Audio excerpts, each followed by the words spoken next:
Constellation and work with the pilots in the area to ensure that ships are able to move safely in and out of the port of Tampa. We'll also need to ensure that the port has electricity for handling cargo and cargo flows. So I share this with you, Mr. President, because we are myopically focused on regaining commerce flows into the Port of Tampa once the assessments are able to be made. It does take a little bit of time, but we will move with all urgency to ensure that Tampa is reopened for commerce and commercial flows. We continue to monitor the storm closely, and a number of our briefers have spoken on the need to heed the evacuation orders. And just like to emphasize that my first responders, and as one of the critical first response agencies for a hurricane response like that, my first responders have moved out of harm's way and are not in the path of storm. They are ready for immediate reconstitution in the area, and you will see them moving quickly.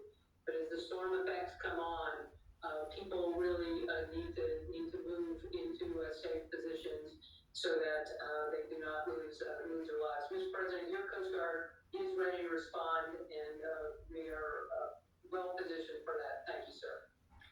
Admiral, one of the things that I don't know whether people have not been through any kind of hurricane in the past may not understand is that when the rainfall and the flood surge are significant, but these elevated water levels are likely to be accompanied by large and destructive waves. It's not just the water rising, significant waves. And what do you anticipate, if anyone else wants to respond, what do we anticipate in terms of the wave damage this time? Not just the water rising, but these waves, large waves coming in. Sir, I'll just touch on the impact of the water and just the flow and significance of any kind of increased water flow, storm surge, whether it's wave driven or otherwise. It creates conditions that are incredibly hazardous to life. People can't swim or save themselves, which again just emphasizes why it's so critical that people evacuate and get themselves out of harm's way. That allows them for the assessment with regard to any property or property impacts. I know search and rescue is obviously the number one priority immediately after the storm, but we know that the Port of Tampa is critical for the state's economy and the region as well.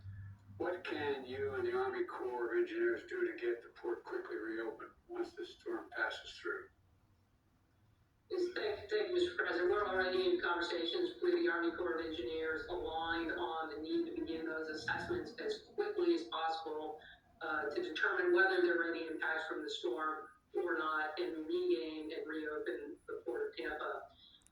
The Port of Everglades is also a critical port on the east coast of Florida. The Port of Everglades remains open for fuel tankers to ensure that commerce continues to flow into the state from other ports that are not in the direct impact of the storm. But sir, I assure you, we the Corps of Engineers are already in conversation with regard to what it will take to reconstitute the Port of Tampa, and we will lean into that work as quickly as possible.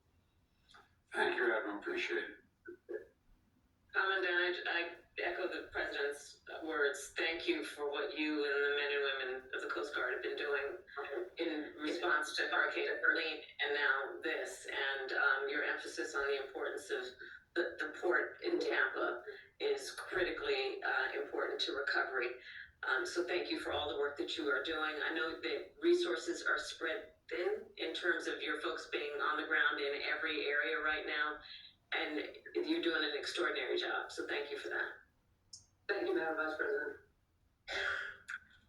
To each of the dedicated professionals on this screen, we are truly in your debt and in debt to your teams for what they are doing right now to prepare for and respond to what is coming to Florida this evening. With that, we will conclude the public part of this briefing. And if you'll just stay on the screen for a few minutes, we can Can I say one have closing further thing? conversation. Of course, Mr. President. Pass on to your folks how much we respect and understand. A lot of these folks are risking their lives. Yes. Risking their lives to help other people. I mean, this is Americans helping Americans in ways that, when, you know, it is, to me, it's a measure of who we are as a nation. We see this happen. And it constantly happens. Americans stepping up to help other Americans and risking their lives. So thank all these first responders. It really matters. Really, from the bottom of our heart, thank you, thank you, thank you. Sorry.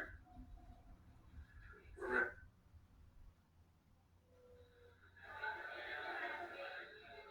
We've been listening to a teleconference where President Joe Biden and Vice President Kamala Harris have been receiving details from federal officials, including the DHS Secretary, the FEMA Administrator, and others, about Hurricane Milton now bearing down on the state of Florida, specifically the area of Sarasota, just a few couple miles from here. And, of course, Tampa Bay, the area that we are in right now. Boris Sanchez coming to you live from Tampa Bay. My colleague, Brianna Keeler, is in the nation's capital monitoring developments. We want to paint a picture for you of what things look like here and what they are about to look like over the next few hours as this powerful storm gets closer and closer to landfall. In this part outside of Tampa Bay, we've seen a lot of extensive damage from Hurricane Helene left over from about 2 weeks ago. You see it on this pier right here.